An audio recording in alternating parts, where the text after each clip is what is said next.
વડોદરામાં ગંભીરા બ્રિજ પર ટેન્કરનું રેસ્ક્યુમાં હવે વિલંબ થઈ શકે છે। હજુ 2 થી 3 દિવસનો સમય લાગી શકે તેમ કલેક્ટરે જણાવ્યું છે। 900 મીટર દૂર રહીને રેસ્ક્યુ ઓપરેશન કરવામાં આવશે। સુરક્ષાની પ્રાથમિકતા રાખીને ઓપરેશન પાર પાડવામાં આવશે। વિશ્વકર્મા ગ્રુપની મરીન સેલ્વેજિંગ एक्सपर्ट कंपनी ने जवाबदारी सौंपाई है। ऑपरेशन माटेનું તમામ સેટઅપ તૈયાર છે અને હવે થોડા દિવસમાં ઓપરેશન થઈ જશે। ટેન્કરને ઉતારવા માટે પોરબંદરની વિશ્વકર્મા ગ્રુપની મરીન સેલ્વેજિંગ એક્સપર્ટ કંપનીને જવાબદારી સौंपाई છે, જે માટે મરીન એર બલૂન ટેકનોલોજીનો ઉપયોગ કરવામાં આવશે। આ માટે પ્રથમ મરીન એર બલૂન તૈયાર કરી દેવામાં આવ્યું છે। તો સિંગાપુરના 3 એન્જિનિયર મરીન ઇમરજન્સી ટીમ દ્વારા કામગીરી કરવામાં આવી રહી છે। બલૂનને ટેન્કરની નજીક લાવવામાં આવ્યા છે અને તમામ સેફટીના સાધનો ટેકનિકલ સામાન સાથે ટેન્કરની પાછળની બાજુ લાંબા દોરડા બાંધી ટેન્કરને પહેલા તો એર બલૂનથી થોડું ઊંચું કરવામાં આવશે અને જ્યારે ટેન્કર બ્રિજના બચી ગયેલા હિસ્સાની સમાંતર આવી જાય ત્યારે તેને દોરડા વડે પાછળ ખેંચી નીચે ઉતારવાનો પ્રયાસ કરાશે, જે માટે પુલથી 900 મીટર દૂર હંગામી ઓફિસ શરૂ કરવામાં આવી છે અને ઓફિસથી સમગ્ર રેસ્ક્યુ ઓપરેશન પાર પાડવામાં આવશે। ઓપરેશન સમયે માનવ જીવન જોખમમાં ન મુકાય અને બ્રિજના સ્ટ્રક્ચરને પણ કોઈ નુકસાન ન થાય તેની ખાસ તકેદારી રાખવામાં આવશે।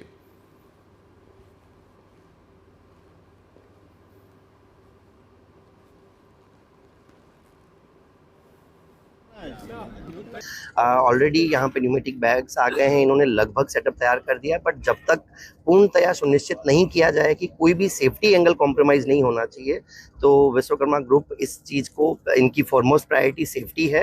और क्योंकि पूरा ऑपरेशन ब्रिज से 900 मीटर दूर रह के करना है, सो उस हिसाब से जब तक ये सेफ्टी के सारे एंगल्स इंश्योर नहीं कर लेते तब तक ये ऑपरेशन आगे नहीं किया जाएगा। नेक्स्ट 2 से 3 दिन के अंदर शक्यता है, 2 से 3 दिन के अंदर संभावना है कि ट्रक को रेस्क्यू कर लिया जाएगा।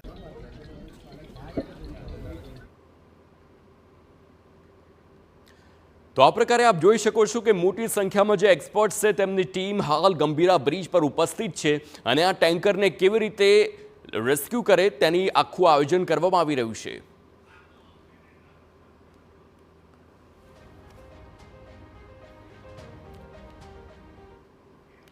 તો હવે એ જાણવાનો પ્રયાસ કરીએ કે આખરે જે આખો ટેન્કર છે તેને કેવી રીતે લિફ્ટ કરવામાં આવશે અને કેવી રીતે આ જે ટેકનોલોજી છે મરીન એર બલૂન ટેકનોલોજી તેનો ઉપયોગ થશે। ગ્રાફિક્સના માધ્યમથી આપ જોઈ શકો છો કે કેવી રીતે આખો જે આ ટેન્કર છે તેને ઉપર ખેંચવામાં આવશે અને કેવી રીતે આ જો ટેન્કરને બચાવી લેવામાં આવશે।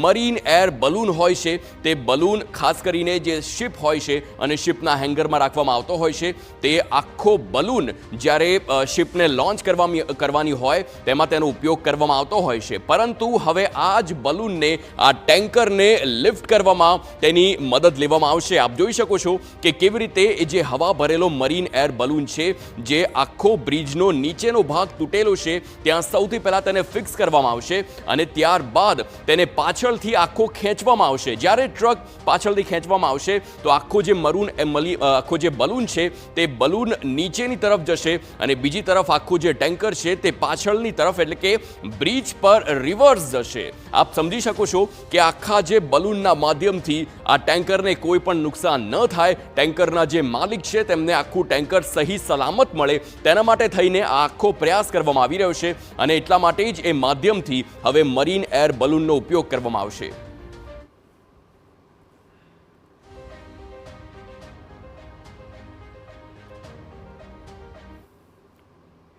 તો ગંભીરા બ્રિજ દુર્ઘટના સ્થળથી સંવાદદાતા ધર્મેશ પટેલ લાઈવ છે, તેમની સાથે સીધી વાત કરીશું અને જાણવાનો પ્રયાસ કરીશું કે આખરે જે આ રેસ્ક્યુ ઓપરેશન છે તે કેવી રીતે ચાલી રહ્યું છે। ધર્મેશ, હજુ 2 થી 3 દિવસ લાગી શકે છે તેમ કલેક્ટર તરફથી જણાવવામાં આવ્યું છે। હાલ આપ એ સ્થળ પર છો, આપની પાછળ આખું જે ઓપરેશન તે ચાલી રહ્યું છે, આખરે ઓપરેશન ક્યાં પહોંચ્યું છે? જે મરીન એર બલૂનનો ઉપયોગ કરવામાં આવ્યો છે તે બલૂન હાલ કઈ સ્થિતિમાં છે અને જે ટેન્કર છે તેને ક્યારે પાછળ ખેંચવામાં આવશે? વધુ વિગતો આપો।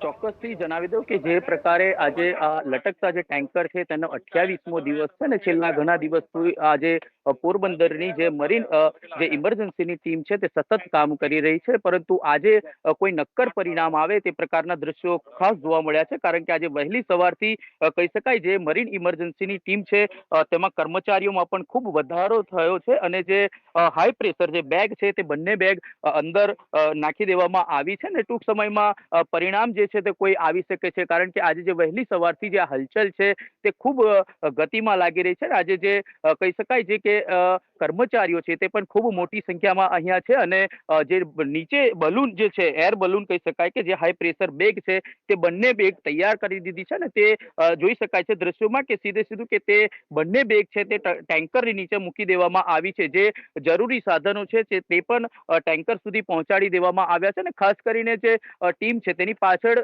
લાંબા દોરડા પણ નાખી દેવામાં આવે છે. એટલે કહી શકાય છે કે આજના દિવસની આ જે કામગીરી છે તેમાં ચોક્કસ કોઈ નક્કર પરિણામ આવી શકે છે, કારણ કે જે પ્રકારના આજે વહેલી સવારથી જે દ્રશ્યો જોવા મળ્યા છે તે સતત કામગીરી કરી રહ્યા છે, ને લગભગ આજે 5 કલાકની જે કામગીરી છે તેમાં મુખ્ય કામગીરી પણ કરવામાં આવી હોય તેવું લાગી રહ્યું છે, કારણ કે જે પ્રકારની સેફટી સાથે આ કામગીરી કરવામાં આવે છે તે ખૂબ જરૂરી છે, કારણ કે જે કામ કરી રહેલી ટીમ છે તેની સુરક્ષા પણ એટલી જ જરૂરી છે. અને જે બ્રિજ પર જે લટકતું આ ટેન્કર છે તે ખૂબ આજુબાજુનો જે વિસ્તાર છે તે પણ ખૂબ નરમ છે.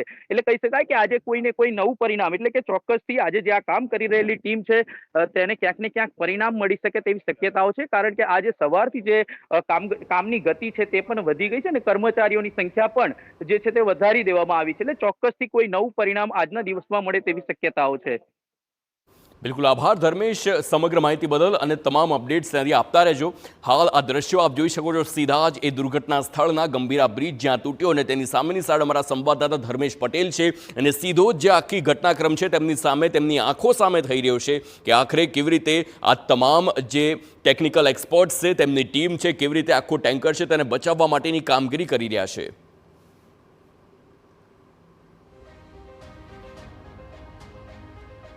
તો આ દ્રશ્યો જોઈ શકો છો, કલેક્ટર તરફથી પણ આખું જે ડેમોન્સ્ટ્રેશન છે તેને પૂરું પાડવામાં આવી રહ્યું છે, અને કેવી રીતે આ જે ટેન્કર છે તેને બચાવવામાં આવે, તેનું સહી સલામત રેસ્ક્યુ કરવામાં આવે તે પ્રકારના દ્રશ્યો કલેક્ટર તરફથી બતાવવામાં આવી રહ્યા છે, અને સતત આખી ઘટનાનું નિરીક્ષણ કરી રહ્યા છે.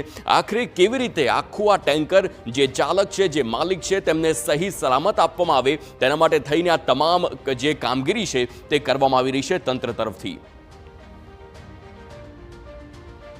તો આપને જણાવી દઈએ કે સિંગાપોરના એક્સપર્ટ્સ પણ છે, અને સાથે જ પોરબંદરની કંપની છે, એ તમામ એક સાથે મળીને આ ટેન્કરનું રેસ્ક્યુની કામગીરીમાં લાગ્યા છે.